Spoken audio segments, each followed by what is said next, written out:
Machine Learning Vs, Traditional Programming. This is Lesson 3 of Wise Learner AI, a calm introduction to artificial intelligence for parents, late learners, and curious adults.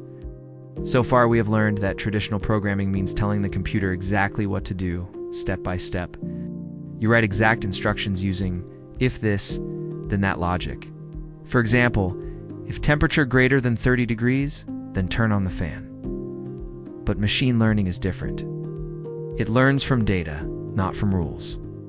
You give it examples, and it finds patterns by itself. Traditional code, humans write the rules. In ML, the machine discovers the rules. It learns by adjusting, improving, and trying again and again, like a child learning from experience.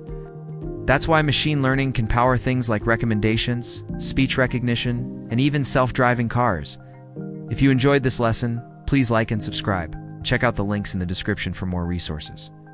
I create calm and simple AI videos for everyday people. See you in the next video. This is Wise Learner AI.